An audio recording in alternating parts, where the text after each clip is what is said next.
Good morning or good afternoon, everyone. My name is Briley Reed, and today I'll be presenting on the topic of language and identity. The focus of my presentation is based on Edward H. Berman's article titled Teaching About Language, Power, and Text, a review of classroom practices that support critical literacy. The purpose of this presentation is to explore how language shapes identity, how it intersects with power, and how teachers can use critical literacy practices to help students engage with text in meaningful and empowering ways. Let's get started. So, why does language and identity matter? The way we speak, write, and read says a lot about who we are and how others see us. Our dialects, accents, and the registers we use signal where we come from, our communities, and even our social standing. Language is never just a neutral tool. It carries cultural and ideological weight. For example, think about how people's accents or vocabulary can change the way others perceive them, or how the term proper language is often used. That raises important questions. Think about this. Who decides what counts as proper language, and whose voices are valued or dismissed in that process? These questions form the foundation of why language and identity are so deeply linked.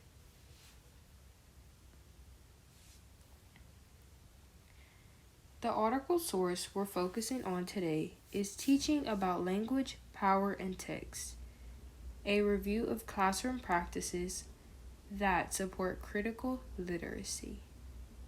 Berman's purpose was to analyze published articles that provide real-world applications of critical literacy instruction for adolescent learners. Included in his review are 36 different articles, all presenting lessons or units designed to support critical literacy at the upper primary or secondary school levels. He actually had more than 36 articles, but he narrowed it down to just 36. The main takeaways is that teachers can guide students to see text not as neutral, but as socially situated, constructed with particular purposes, voices, and exclusions. Before I explain critical literacy in detail, let me ask you this. Just from the name, what do you think critical literacy might mean? What comes to mind when you hear that phrase? I'll give you a second to think about this before continuing.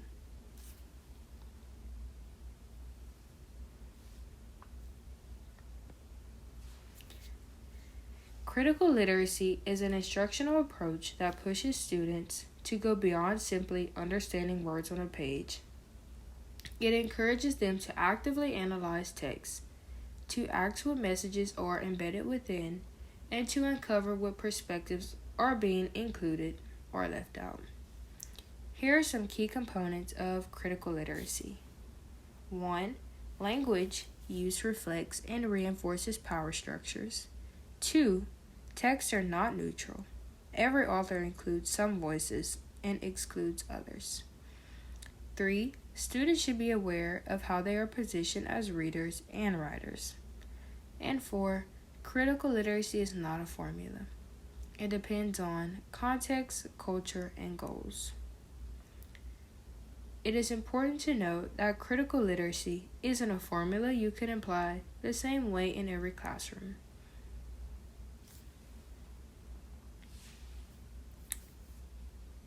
For example, look at the sentence. They migrated to the city. What's missing from that? Who are they? Why did they move? What was their experience like? What perspectives or details are left out? Critical literacy invites us to ask these questions.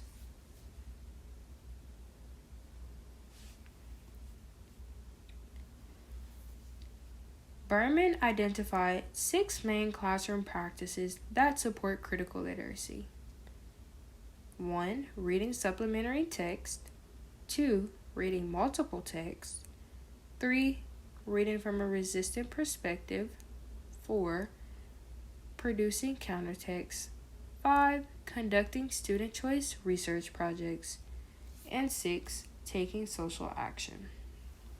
These practices give teachers a flexible toolkit. They don't prescribe one right way. They allow teachers to adapt to their students and context, all to build critical literacy. As I go through them, I want you to think about this. Do any of these 6 practices sound familiar to you from your own schooling? Practice number 1, reading supplementary text. This practice recognizes that traditional or canonical texts often don't address social issues directly. Supplementary texts can complicate or expand the conversation, helping students see different perspectives. Teachers can provide additional readings that extend the main text. For example, teachers can pair a novel with essays, newspaper articles, or first-hand accounts that can expose students to social issues that the main text might gloss over. Now, let's imagine this. If I give you multiple texts on the same topic, what new insights might emerge when you read them together? How can one text challenge or expand the other? Could you tell me what insights you think might have emerged?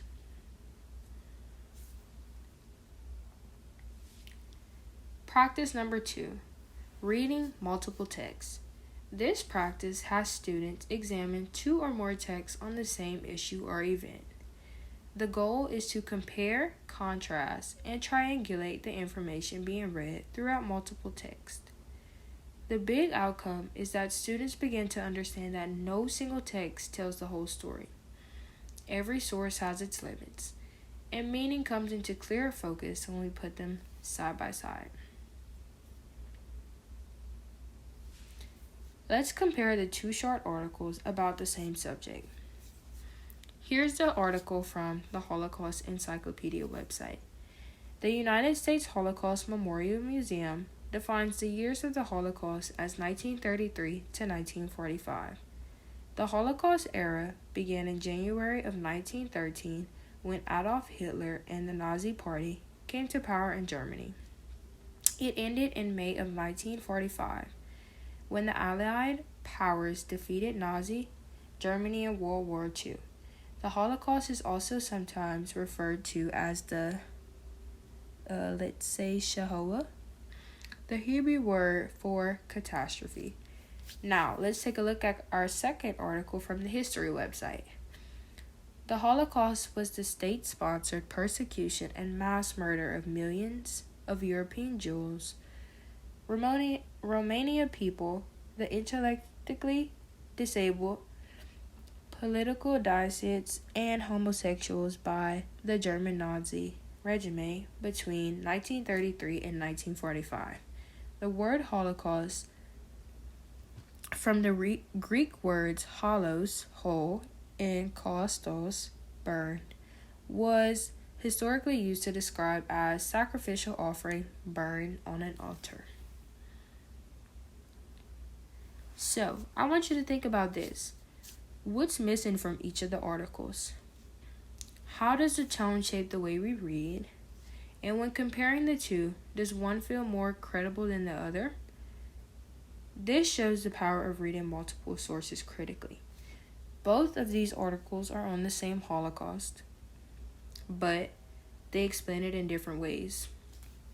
The Holocaust Encyclopedia defines the years of the Holocaust as 1933 to 1945, focusing on dates, political events, and the Hebrew term of Holocaust. On the other hand, history defines the Holocaust with broader detail about the victims, the Jews, the Romania people, the disabled, the descendants, and others. And it explains the origin of the word. They go about it in two different ways, but it's on the same subject. This is why we should read multiple texts, because texts say different things that another text might not say, and we can just gain more knowledge on that subject. Practice number 3. Reading from a resistant perspective. This practice places emphasis on how readers' value and the author's stance can position the reader to form interpretation of the text. Students should learn to question dominant narratives instead of just accepting them at face value. Reading from a resistant perspective requires a conscious awareness of the influences upon text interpretation. This practice encourages students to question dominant narratives rather than just accepting them. By reading from a resistant perspective, students can ask, whose point of view is being centered, whose point of view is being left out, and how might this story look if it was told by someone else? Let's apply that to the Little House on the Prairie. What do you think the reactions were between white settlers and Native Americans? Now, let's reconsider this story from the perspective of the Native Americans. How might their voices change the narrative we often hear?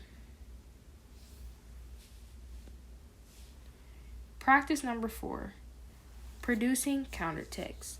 This practice validates students' thoughts, observations, voices, and perspectives, especially those who may be underrepresented. Students can write or create alternative versions of a text.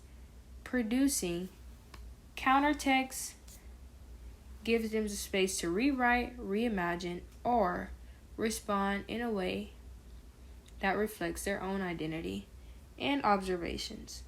We can give students a chance to voice those marginalized perspectives. For example, students might rewrite a fairy tale from a minor character's perspective or change the ending of a familiar story to highlight a different truth. For example, let's take a look at the story of the 3 Little Pigs. We all know the original. Pigs as the innocent victims, the wolf as the villain, blowing the pig's house down multiple times. But what if we flipped it? What if the wolf told the story? Then what would change? The pigs would be the bad guys now, and the wolf would be trying to protect his house from the pigs. Or a whole new story could have emerged, and it couldn't even been about houses. What new insights or critiques might appear when roles are reversed? Practice number 5. Conducting student choice research projects. This practice is envisioned as a way to lessen the space between school-sanctioned topics and those usually considered. This practice also gives students more ownership of their learning.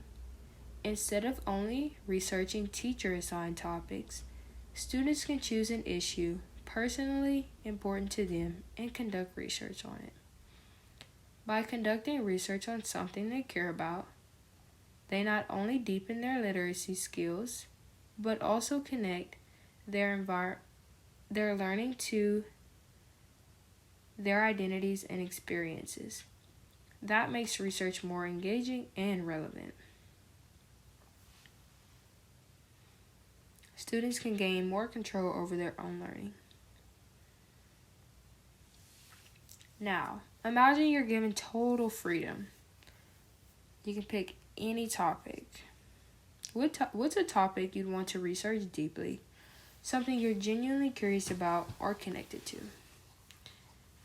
We can gain our own knowledge and research on that certain specific topic instead of just getting provided the normal articles or a teacher providing a text.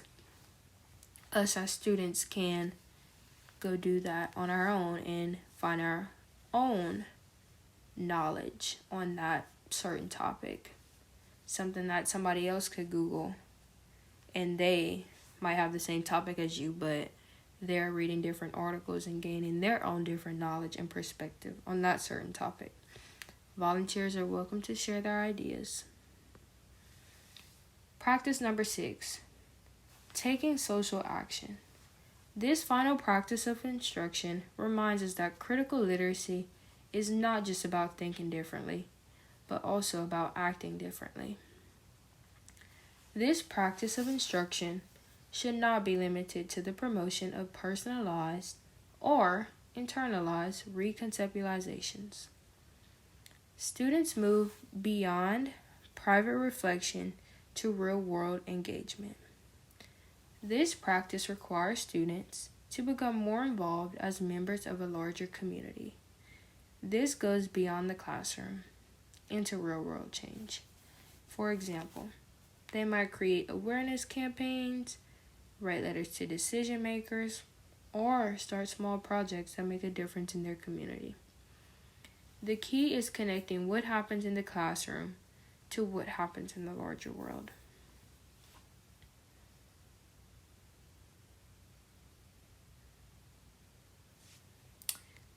Let's think about language and identity.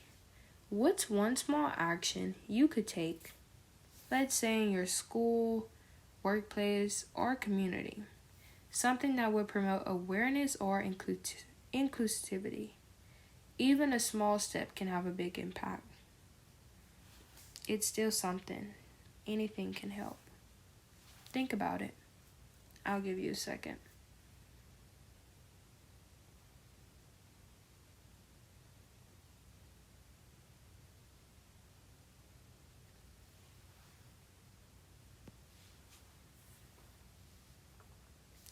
Interconnections of the 6 practices. These practices often overlap and reinforce each other. For example, students might read multiple texts, then create countertexts about those multiple texts. Then they can also take social actions based on their insights from reading those multiple texts and writing those countertexts. Teachers need to adapt, combine, and choose practices that best fit their classroom. The overlap can make lessons stronger, but it also comes with challenges, like planning time and balancing different goals. But teachers can adapt and combine strategies depending on context and figure out which practice will best help their students. Why do you think combining practices might make lessons more powerful? And what challenges might come with that?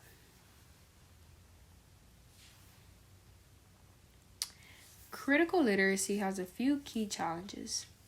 First, it lacks a consistent set of strategies, so it can look very different from one class to another. Second, practices can't simply be copied from one classroom into another without adjusting for local culture and context. Different strategies work for different students and for different teachers. Just because one strategy worked for a teacher in that specific subject doesn't mean it can work for the next. It can, but you never know. Different strategies can work for different subjects. Different strategies can work for different people. People understand all kinds of things in different ways. You never know. Finally, critical literacy is not just an idea. It needs to be continually redefined in practice.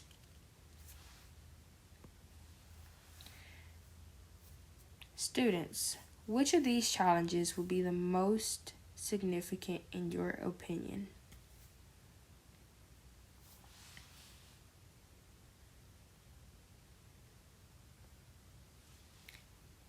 Here are some deeper questions to reflect on after watching this presentation. Can critical literacy ever be completely free or biased, or is it always shaped by the teacher's perspective? If no text is truly neutral, what responsibility do authors and educators have when creating or selecting text.